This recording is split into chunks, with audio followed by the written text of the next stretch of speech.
Harga emas tinggi, patut beli atau tunggu? Ramai tanya. Harga emas hari ini dah 569 segram. Mahal sangat. Patut beli atau tunggu harga turun?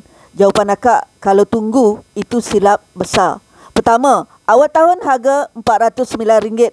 Sekarang RM569. Kalau tunggu, rugi lebih daripada RM160 segram. Kedua, dalam simpanan emas, jangan fokus harga, fokus gram. Lagi banyak gram terkumpul, lagi kukuh kewangan kita. Yang ketiga, harga naik sama dengan bukti emas makin bernilai. Kalau tak naik, emas tak ada nilai. Keempat, tengok rekod. 10 tahun lepas bawah RM200, hari ini dah RM569. Itu bukti emas sesuai untuk jangka panjang.